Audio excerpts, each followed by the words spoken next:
when we talk post-traumatic stress, that can happen in a responder situation, a combat situation like I had with, or in a civilian situation, in a car accident, could be a combat stress related scenario, right? Like, it can happen in any environment. When I go back to Iraq and I think back to my experiences, I was a battle captain, which meant that I controlled operations from a desk inside the wire and was sending guys out on missions. And oftentimes I would only hear the radio calls of an explosion, an IED, contact, somebody's deceased, whatever. I wasn't always on the ground seeing it.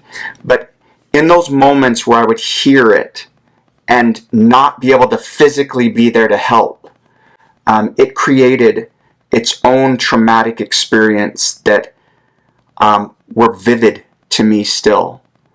And so for anyone who might say, if you weren't on the ground at the time or whatever, your PTSD is invalid, I would say that's completely wrong.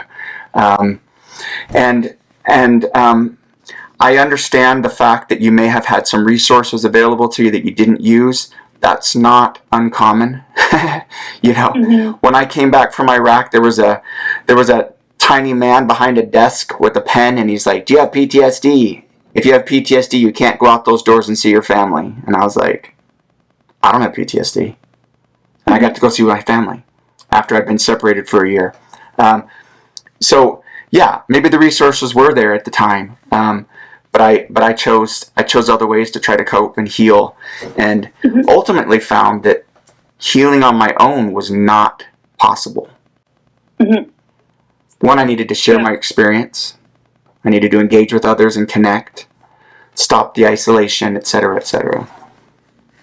I would really have to agree with that, absolutely, because, and the thing is, like, the thing that we, as, veterans, first responders, anybody really that's going through any sort of trauma or anything, it's always, you're never alone.